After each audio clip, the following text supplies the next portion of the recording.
The first murder in history wasn't born from the kind of hate we see in war or in the rage of strangers. It was born from something far more subtle, something that can grow in the quietest corners of our own hearts. It was born from envy, from a brother looking at another brother and seeing not love but a rival. This is the story of Cain and Abel.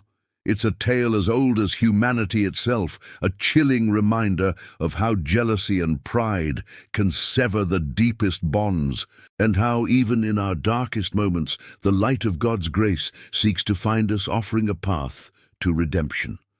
Let's journey back to the very dawn of our world, just outside the gates of a paradise lost. Adam and Eve, bearing the weight of their choices, began a new life. The soil was hard, the days were long, but in this new world they were blessed with two sons. Cain, the firstborn, was a man of the earth. Strong, driven, he tilled the ground, and with sweat and toil he made it yield its fruit. He was proud of his work, proud of what his hands could accomplish. Then came Abel, his younger brother. Abel was a shepherd, a keeper of flocks. He was quieter, more gentle. His days were spent under the open sky, watching over his sheep with a humble and faithful heart. They were brothers bound by blood, growing up in the shadow of Eden. They worked the land, they shared their lives, and together they learned to worship the God their parents spoke of, the Creator who still walked with them in this new, wild world. One day the time came for them to bring an offering to the Lord. It was a moment to honor God, to give back a portion of what he had given them. Abel, with a heart full of gratitude, went to his flock. He didn't just pick any animal. He chose the very best, the firstborn, the fat portions that represented his most prized possessions.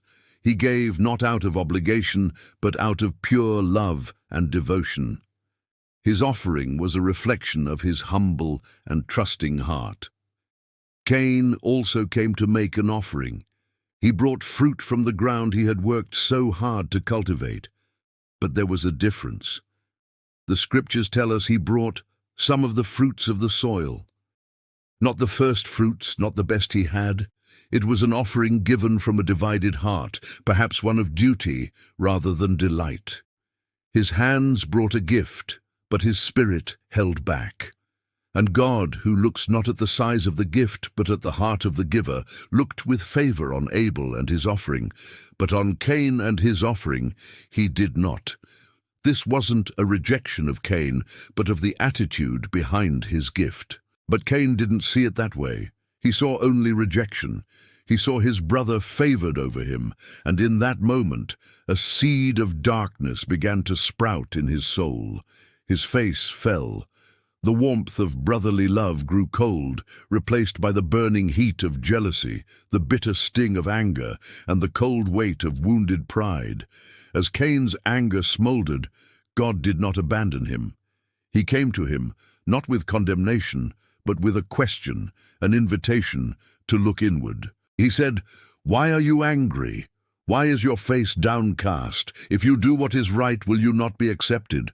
But if you do not do what is right, sin is crouching at your door. It desires to have you, but you must rule over it." Think about those words.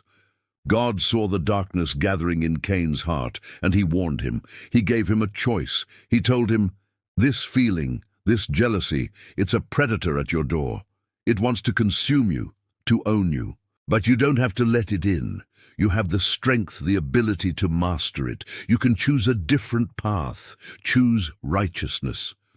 God was offering Cain a way out, a chance to conquer the beast within before it conquered him. But Cain didn't listen. The voice of his own wounded pride was louder than the gentle warning of God. The jealousy had taken root too deeply. He let the predator in. One day he said to his brother, "Let's go out to the field." Abel, trusting and unsuspecting, went with him. Out there, away from the eyes of their parents, surrounded by the silence of the open land, the tension broke. The rage that Cain had nursed in his heart finally erupted. In a moment of tragic betrayal, he rose up against his brother Abel and he killed him. The first blood of a human, shed by a human, stained the earth. The silence that followed was deafening, but it was soon broken by a voice, the voice of God, calling through the emptiness. "Cain, where is your brother Abel?" It wasn't a question of location. God knew where Abel was. It was a question of accountability, a last chance for confession. But Cain's heart had grown hard. He replied with a lie, a deflection that has echoed through the ages. "I do not know. Am I my brother's keeper?" God's heart broke, and his voice was filled with sorrow and justice. "What have you done?" he said. "Listen, your brother's blood cries out to me from the ground." The very earth that Cain had worked, the earth that had received Abel's innocent blood, would now be cursed for him. He was condemned to be a restless wanderer, exiled from the presence of God and from his family. His punishment was severe. But even in this moment of judgment, God's mercy shines through. Cain cried out that his punishment was more than he could bear, that anyone who found him would kill him. And what did God do? He didn't abandon him to his fate. He placed a mark on Cain, a sign of divine protection, so that no one would take his life. Even in the face of our most horrific failures, even when we turn our backs on him completely, God's grace reaches out, offering protection, preserving life, and leaving the door to repentance ever so slightly ajar. That ancient story isn't just a record of the past. It's a mirror for our own souls. The same sin that crouched at Cain's door is crouching at ours. Jealousy, envy, comparison. They still whisper to us today, destroying relationships in families, among friends, in our workplaces and in our communities. We see someone else's blessing and we feel a sting of resentment. We see their success and it magnifies our own sense of failure. The lesson of Cain and Abel is timeless. God is not impressed by the size of our offerings, our talents, or our accomplishments. He looks at the heart. He desires a heart of humility, a spirit of gratitude, a posture of genuine love for him and for others. When that feeling of pride or jealousy begins to rise, we have the same choice Cain had. We can feed it, let it fester, and allow it to lead us into darkness. Or we can hear God's whisper, acknowledge the sin at our door, and by his grace choose to master it. In every heart, in every generation, sin is still crouching at the door, waiting for a moment of weakness. But God still whispers the same powerful words to us today. You must master it. His grace is available. His strength is sufficient. When jealousy rises, choose love. When anger burns, choose peace. When pride swells, choose humility.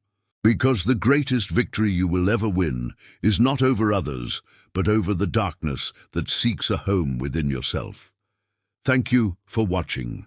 If this story touched your heart, please consider liking this video and subscribing for more messages of faith and hope.